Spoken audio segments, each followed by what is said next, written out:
Agnès Rawali, c'est la Française qui l'emporte devant la Portugaise. Et la deuxième Française prend la troisième place. 53 secondes, temps officieux de la première. Les 14 et 15 juin 2014, le stade Delattre de Tassigny accueillait la première édition des championnats méditerranéens Espoirs. Effectivement, c'est la première édition du championnat méditerranéen d'athlétisme des moins de 23 ans. Cette décision, nous l'avons prise après la création de l'association qui réunit les 25 pays qui bordent la Méditerranée. Et nous avons décidé, parce que c'est à l'initiative de la Fédération française d'athlétisme, de commencer par la France. Donc nous avons choisi Aubagne. Nous sommes au bord de la Méditerranée, nous sommes en Provence. Donc ça se justifiait totalement, avec en plus un beau stade, une mairie accueillante, une région accueillante, un département accueillant. Bref, voilà, toutes les conditions étaient remplies pour démarrer cette nouvelle aventure, avec cette nouvelle épreuve ici à Aubagne. Et puis nous ferons de l'alternance tous les 2 ans. Ce championnat aura lieu tous les 2 ans comme nous l'avons décidé. Et la prochaine fois, ce sera à Tunis. On alternera entre la rive sud et la rive nord de la Méditerranée tous les 2 ans. La victoire donc pour l'Italienne Federica Curiasi. À la baguette de cette organisation sans faille, les bénévoles de l'UAVH, l'Union athlétique de la vallée de l'Uvaune et son président Jean-François Rouillet. C'est la concrétisation de plusieurs semaines, plusieurs mois de préparation. Et puis Aubagne, et puis le club, on arrive aujourd'hui quand même à organiser des compétitions qui sont quand même exceptionnelles. Après tous ces championnats de France, maintenant pouvoir organiser les premiers Jeux de la Méditerranée, on ne pouvait pas espérer mieux pour notre club, pour notre ville, pour notre région.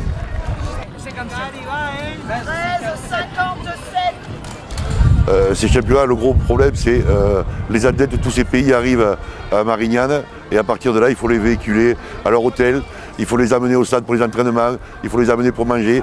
Et la logistique, c'est vrai, c'est l'un des plus gros problèmes quand même de la manifestation. Le stade, bon, ça va, on connaît, mais la logistique, c'est quand même quelque chose de très important et pas toujours facile à gérer.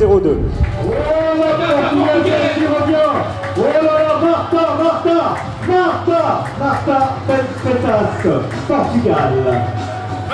Admettez-le un championne représentant Portugal, Marta Penfretas.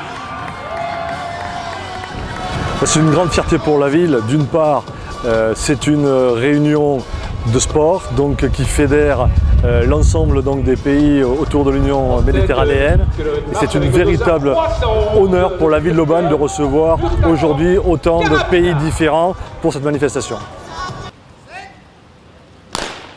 Voilà, c'est parti pour cette finale du 400 mètres et hommes. Et troisième position, le Tunisien. Au-delà de la compétition elle-même et de la performance, l'idée qui nous a conduit à nous associer, à travailler ensemble, c'est de réunir les 2 rives de la Méditerranée au travers de la jeunesse, puisque nous avons consacré ce championnat aux moins de 23 ans. Il y a une force symbolique très forte dans cette décision. Le sport est un langage commun aux sportifs, un langage que l'on comprend, et les athlètes sont porteurs de ce langage. Et le fait de les associer, de les réunir régulièrement, de faire en sorte qu'ils puissent se croiser, discuter ensemble, même s'ils doivent se confronter ensuite sur le stade, eh ben, il y a de la part du Conseil de l'UMA une intention de réunir les peuples et au-delà de la réunion des peuples, de travailler pour l'avenir de ces jeunes et l'avenir de ces régions dans la paix, la prospérité et la fraternité. Sur le départ, au couloir 3 pour la Turquie, Ali Kilik. Couloir 4 pour la France, Bastien Mondroux. Et voilà, c'est donc parti pour cette deuxième série de ce 400 mètres plat. Avec ces championnats méditerranéens, Aubagne, ville d'athlétisme, est plus que jamais une réalité. Comment ne pas rêver que sa belle piste bleue reçoive un jour les championnats de France élite?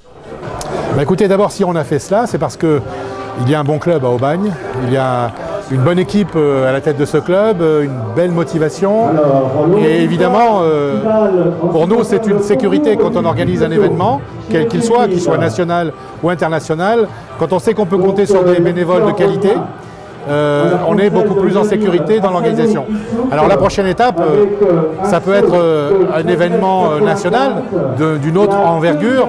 Évidemment, ça doit se réfléchir. Si on veut un jour programmer le championnat de France élite, il faudra un peu plus de tribunes. Vous savez qu'un championnat de France, c'est entre 8 et 10 000 spectateurs. Donc voilà, mais ça peut s'étudier. Il faudra qu'on en parle avec la municipalité, les collectivités locales, peut-être un jour, parce qu'ici, Aubagne est accessible, l'aéroport de Marignane n'est pas très loin. On peut venir aussi par le train.